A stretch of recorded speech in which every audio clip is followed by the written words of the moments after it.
आखिर दलितों को मिले दोहरे निर्वाचन के अधिकार का गांधी जी ने क्यों विरोध किया था?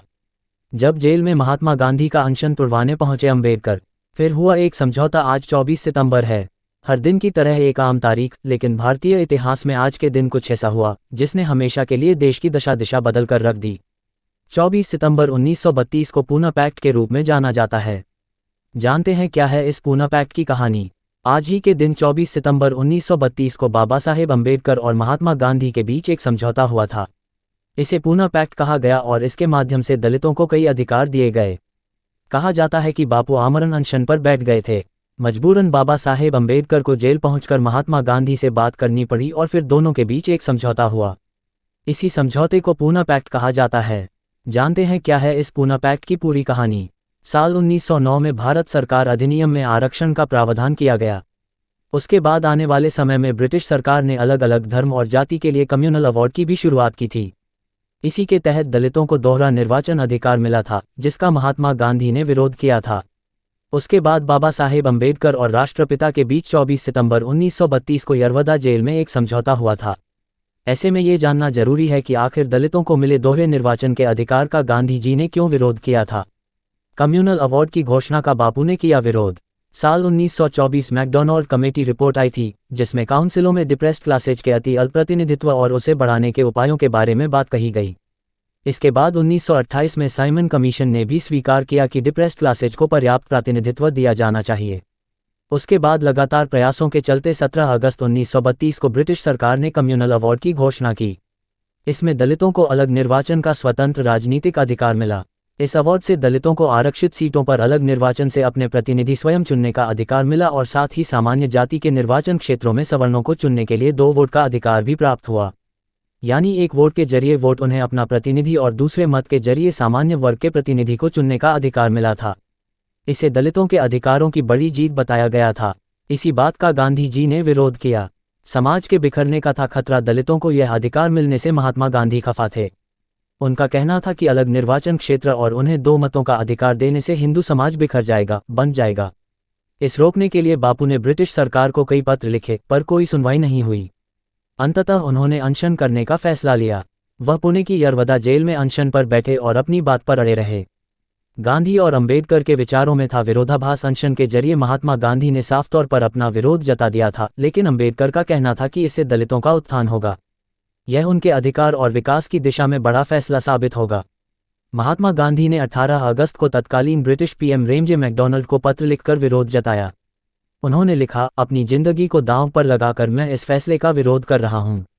मैं इस अलगाव के खिलाफ हूं। ब्रिटिश सरकार से इस पर रोक लगाने की बात कही, लेकिन रोक नहीं लगी।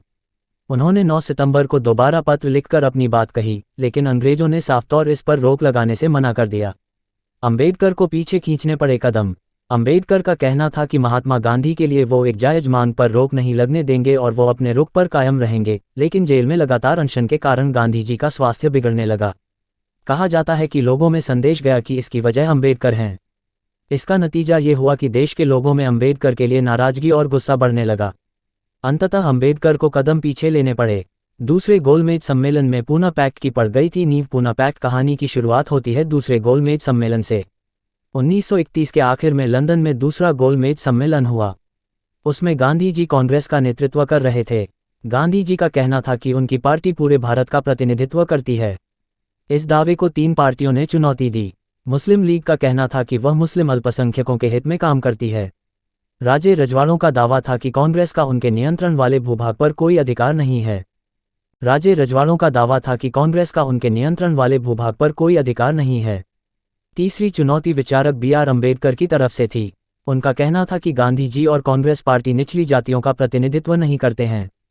दूसरे गोलमेज सम्मेलन के बाद कम्युनल अवार्ड की घोषणा हुई। द्वितीय गोलमेज सम्मेलन में हुए विचार विमर्श के फलस्वरूप ही कम्युनल अवार्ड की घोषणा की गई। इसके तहत भीमराव अंबेडकर द्वारा उठाई गई राजनीतिक प्रतिनिधित्व की मांग को मानते हुए दलित वर्ग को 2 वोटों का अधिकार मिला। एक वोट से दलित अपना प्रतिनिधि चुनेंगे तथा दूसरे वोट से सामान्य वर्ग का प्रतिनिधि चुनेंगे। इस प्रकार दलित प्रतिनिधि केवल दलितों की ही वोट से चुना जाना था। दूसरे शब्दों में उम्मीदवार भी दलित वर्ग का तथा मतदाता भी केवल दलित वर्ग के ही। अनशन पर बैठ गए थे बापू। 16 अगस्त 1932 को ब्रिटिश प्रधानमंत्री रेमजे मैकडोनाल्ड ने सांप्रदायिक पंचायत की घोषणा की। इसमें दलितों सहित 11 समुदायों को अलग निर्वाचक मंडल प्रदान किया गया। दलितों के लिए की गई अगल निर्वाचक मंडल की व्यवस्था का ही गांधी जी ने विरोध किया। 20 सितंबर 1932 को गांधी जी ने अनशन प्रारंभ कर दिया। जब महात्मा गांधी की तबीयत बिगड़ने लगी तो राजेंद्र प्रसाद, मदन मोहन मालवीय, राजगोपालाचारी, घनश्याम दास बिरला इत्यादि नेताओं के प्रयासों से 24 सितंबर 1932 को अंबेडकर जेल में उनसे मिले और उन्हें अपनी बात माननी पड़ी। ऐसे पूना पैक्ट पड़ा नाम गांधी जी और अंबेडकर के मध्य पूना समझौता हुआ। इसमें संयुक्त हिंदू निर्वाचन व्यवस्था के अंतर्गत दलितों के लिए स्थान आरक्षित रखने पर सहमति बनी। इस समझौते को ही पूना पैक्ट भी कहा जाता है। महात्मा गांधी और BR अम्बेडकर के बीच एक समझौते पर हस्ताक्षर हुआ था। इस समझौते के बाद गांधी जी ने अपना आमरण अनशन समाप्त कर दिया था। इस समझौते को इतिहास में पूना समझौते के नाम से जाना जाता है। समझौते में किन बातों पर बनी सहमति? इस समझौते में अम्बेडकर को कम्युनल अवार्ड में मिले पृथक निर्वाचन के अधिकार को छोड़ना पड़ा तथा संयुक्त निर्वाचन जैसा कि आजकल है पद्धति को स्वीकार करना पड़ा। साथ ही कम्युनल अवार्ड से मिली 71 आरक्षित सीटों की बजाय पूना पैक्ट में आरक्षित सीटों की संख्या बढ़ाकर 148 करवा ली गई। यानी इसके माध्यम से विधायिका में अनुसूचित जाति और अनुसूचित जनजाति ST के लिए सीटें आरक्षित की गई और विधायिका में इन वर्गों के लिए करीब 19% सीटें आरक्षित करने की बात कही गई। साथ ही दलितों के लिए प्रत्येक प्रांत में शिक्षा अनुदान में पर्याप्त राशि नियत करवाई गई और सरकारी नौकरियों से बिना किसी भेदभाव के दलित वर्ग के लोगों की भर्ती को सुनिश्चित किया गया। सूचना सिर्फ मान्यताओं और जानकारियों पर आधारित है। यहाँ ये बताना जरूरी है कि यह मेरा वीडियो किसी भी तरह की मान्यता जानकारी की पुष्टि नहीं करता है। किसी भी जानकारी या मान्यता को अमल में लाने से पहले संबंधित विशेषज्ञ से सलाह लें। धन्यवाद।